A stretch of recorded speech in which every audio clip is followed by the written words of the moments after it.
सितंबर का महीना शुरू हो चुका है। धान की बालियां निकल रही हैं और इन्हीं दिनों सितंबर से अक्टूबर तक धान के भूरे माहू यानी कि तेला यानी कि ब्राउन प्लांट होपर इसका अटैक शुरू हो जाता है। ये जो है पौधे का रस चूसकर नीचे से शुरू होता है, इसका रस चूसकर बहुत ही भारी नुकसान पहुंचाता है। पौधे जो है भोजन बनाना कम कर देते हैं, फिर सारे पौधे जो है ना सूख कर ख़त्म हो जाते हैं। दोस्तों, धर्मवीर सतीजा का आप सबको नमस्कार। मेरी खेती सच्ची खेती में आपका स्वागत है। तो आज हम इस प्लांट होपर के बारे में डिटेल में बात करेंगे। हम ये डिस्कस करेंगे कि भाई ये कब फैलता है, किन कंडीशंस पे फैलता है, कौन सी फेवरेबल कंडीशंस होती हैं और क्या समय होता है। ये तो बता दिया कि सितंबर से फैलता है ये। तो इसके अंदर कौन कौन से इंसेक्टिसाइड्स इफ़ेक्टिव हैं, 8-10 हैं, सारी डिटेल में बात करेंगे। तो इसकी जो है 2 स्पीसीज़ होती है जो धान को ज़्यादा अटैक करती है, ब्राउन प्लांट होपर और white bagged plant hopper WBPH। तेले की संख्या ज़्यादा हो तो पत्ते जो है ना शुरू में ही ऑरेंज होकर पीले होकर सूख जाते हैं। इसका अटैक जो है ना बिल्कुल नीचे से शुरू होता है, पानी के पास से शुरू होता है, ज़मीन के पास से। यहाँ तो हमने पानी सुखा रखा है। इसके अंडे जो है ना वो सफ़ेद रंग के होते हैं। ये मिड रिब ये बिल्कुल यहाँ और शीथ पत्ते के नज़दीक दिख सकते हैं, जस्ट ज़मीन के ऊपर होते हैं। तो और ये जो अंडे से जो है ना फिर इसके निम्स बनते हैं, निम्स से एडल्ट बनता है। धान का प्लांट होपर गीले मौसम में ज़्यादा अटैक करता है। लगातार पानी खड़ा हो, पौधे के नीचे तक धूप ना पहुंचती हो, नमी ज़्यादा हो, धान के पौधे जो है ना ज़्यादा नज़दीक लगा रखे, संघनी हो फसल, हवा ना क्रॉस होती हो, तो ये ज़्यादा फैलता है।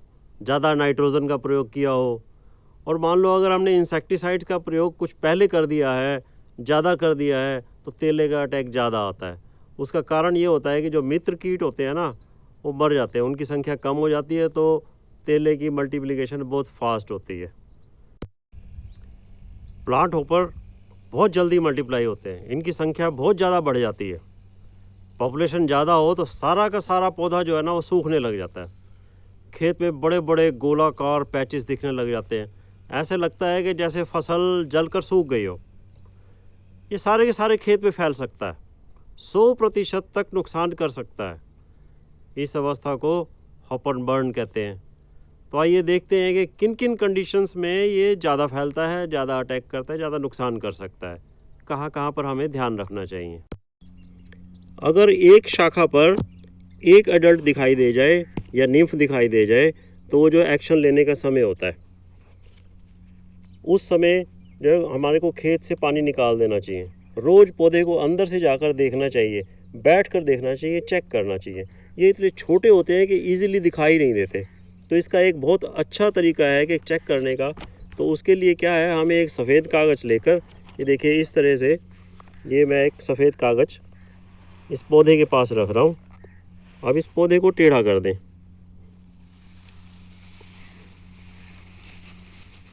टेढ़ा करके, और ये एक हाथ से इसको ऐसे धप्पा मारें। तो ये जितने भी, अभी तो खैर अटैक नहीं है, तो जितने भी इसको इजीली आराम से ऊपर उठा लें। अब ये देखें कि इसमें हमें कुछ एंथर्स दिखाई दे रहे हैं और ये कुछ ये इंसेक्ट्स चलते हुए भी दिखाई दे रहे हैं। हमें ये ध्यान रखना है कि जब हम इसको टच करेंगे, जो बहुत छोटे छोटे होते हैं, ध्यान से देखने, कई बार लेंस भी यूज़ करना पड़ता है, तो इसके और ये पॉलन्स गिर होते हैं, इस हमें इससे कोई वो नहीं कर देना चाहिए कि भाई अटैक ये है कि नहीं है। इसका सीधा सा तरीका है कि अगर यहाँ पर तेले का अटैक है और वो हमारे को दिख रहा है, तो अगर हम पत्ते की नोक से उसको टच करेंगे तो टेढ़ा चलेगा, उसकी चाल एक टेढ़ी होती है। हम ये एक टेस्ट और कर रहे हैं इसको, ये पौधे को टेढ़ा किया। अब हम इसके ऊपर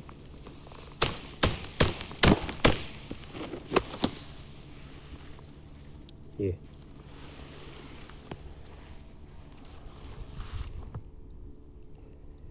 यहाँ पर मुझे काफ़ी सारे इंसेक्ट चलते हुए दिख रहे हैं। हमें इससे बिल्कुल कंफ्यूज नहीं होना कि मकड़ी है या तेला है। मैंने आपको बताया जब तेले को टच करेंगे तो टेढ़ी चाल चलेगा। मुझे यहाँ पर अभी कोई तेला नज़र नहीं आ रहा। तो दोस्तों हमें एक जगह से नहीं, 2 जगह से नहीं, 10-12 जगह से हमें चेक करना चाहिए। खेत के अंदर घुस के टेढ़ा जाकर 10-12 जगह बैठकर देखकर तभी हमें कंफर्म करना चाहिए भी तेले का अटैक आ गया है कि नहीं आ गया।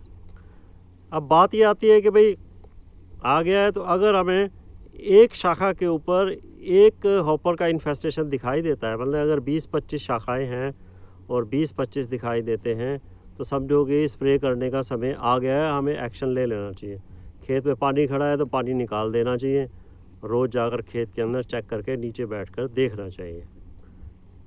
अब मैं आपसे ये बात करना चाहता हूँ कि इतने सारे इंसेक्टिसाइड्स हैं मार्केट में। तेला जो है बहुत छोटा होता है, नीचे होता है, और नीचे तक कौन सी दवाई पहुँच सकती है? ज़्यादातर सिस्टेमिक दवाइयाँ जो होती हैं वो ज़्यादा कामयाब होती हैं। कुछ कॉन्टैक्ट दवाइयाँ भी हैं, वो कहते हैं जी स्प्रे की नोजल नीचे करके नीचे तक पानी पहुँचाओ, ये कॉन्टैक्ट में आएगा तो ज़रूर मर जाएगा। बात ठीक है, लेकिन फिज़िकली प्रॉब्लम है कि वो दवाई को हम नीचे तक कैसे पहुँचाएँ। तो मैं तो सिस्टेमिक दवाइयों को पसंद करता हूँ। 8-10 सिस्टेमिक दवाइयाँ मार्केट में अवेलेबल हैं। मैं एक एक करके सबके बारे में आपसे डिस्कस करूँगा। पहले मैं कॉन्टैक्ट दवाई बुप्रोफेजिन की बात करता हूँ। ये 25 SC में आती है। दवाई अच्छी है, लेकिन इसको जो है ना पौधे के नीचे तक जहाँ पर तेला है वहाँ तक पहुँचाना बहुत मुश्किल होता है। तो कितना पानी लगाएंगे और कैसे हम इसको पहुँचाएंगे। आगे मैं सिस्टेमिक की बात करता हूँ। एक है इमिडाक्लोप्रिड, दूसरी है थायोमिथॉक्सम 25 WG। ये जो है सिस्टेमिक है, काफ़ी समय से आ रही है, लेकिन इनका इफ़ेक्ट थोड़ा सा कम रहता है, तो इनको सपोर्ट के लिए कुछ और केमिकल साथ में चाहिए होता है। अब इमिडाक्लोप्रिड जो है वो फिप्रोनिल के साथ भी आ रहा है, 40% इमिडा और 40% फिप्रोनिल। मुझे ये बहुत पसंद है। इसका फ़ायदा ये होता है, फिप्रो जो है ना स्टेम बोरर को भी ध्यान रखता है और नीचे एफिड्स का भी ध्यान रखता है, और इमिडा जो है रस चूसने वाले कीड़ों को तो कंट्रोल करता ही करता है। ये जो है ना प्रिवेंशन के लिए बहुत अच्छी है। जो हम पहला स्प्रे करते हैं मैं इसको ज़रूर मिलाता हूँ। फिर अब 3 केमिकल और ऐसे हैं, ये तो बहुत ही अच्छे हैं, ये तो कंट्रोल करेंगे और इनका जो है ना कंट्रोल काफ़ी लंबे समय तक है। कौन कौन से हैं ये? पहला है ट्राइफ्लूमीजोप्रिन 10% SC, पैक्सालोन के नाम से आता है, डुपोन्ट का है। ये महंगा है लेकिन बहुत बढ़िया है। फिर है पाइमेट्रोजिन 50 WG, चेस के नाम से है, सिंजेंटा का है। थर्ड है डाइनोटिफ्यूरॉन 20 SG, ओशिन के नाम से है, पेस्टा इंडिया का है। ये 3 जो है ना ये बहुत ही अच्छे हैं, रामबाण हैं, महंगे हैं। अच्छा, 2 और केमिकल ऐसे आ रहे हैं जो गैस बनाते हैं, जहरीली गैस बनाते हैं। तेला तो नीचे होता है, नीचे तक दवाई पहुंचाना बहुत मुश्किल होता है। अगर अटैक बहुत ज़्यादा आ गया है, कंट्रोल में नहीं आ रहा है, काला तेला है, बड़ा हो गया है, बहुत ज़्यादा नुकसान है, तो इसको एमरजेंसी में और जो इंसेक्टिसाइड हम कर रहे हैं उनके साथ मिला देना चाहिए। ये जो है गैस बनाते हैं, नॉकडाउन इफेक्ट होता है, एक ही झटके में काफ़ी सारा मार देते हैं। और बाकी जो हमने जो इंसेक्टिसाइड सिस्टेमिक इसके साथ मिलाया है वो जो है 2-3 दिन में पौधे को जहरीला कर देता है और ये कंट्रोल में आ जाते हैं। ध्यान से करना चाहिए, ख़तरनाक साबित हो सकते हैं स्प्रे करने वाले के लिए। ये 2 केमिकल ऐसे हैं, एक तो है DDVP और दूसरा है BPMC। ये जब बात हाथ से निकलने वाली हो तभी यूज़ करने चाहिए।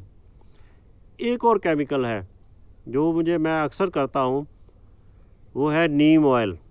नीम ऑयल जो है 10,000 ppm में लिया जाए और 1% जो है ना, मतलब कि 150 लीटर पानी कर रहे हैं तो 150 ml प्रति एकड़ हमें इंसेक्टिसाइड के साथ मिला के ये कर दे, तो इससे जो है काफ़ी फ़ायदा होता है। स्प्रे का असर काफ़ी समय तक रहता है, तेला जो है रेपेल हो जाता है, थोड़ा दूर भागता है, इससे कड़वा हो जाता है ना पत्ता, तो इसको कम खाता है।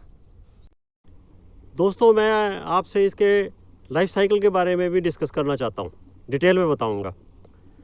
अडल्ट नर और मादा की जब मीटिंग होती है तो एक दिन में 24 घंटे के अंदर अंदर वो अंडे दे देते हैं। अंडे जो है नीचे की साइड पे देते हैं, सफ़ेद रंग के होते हैं, काफ़ी सारे इकट्ठे देते हैं।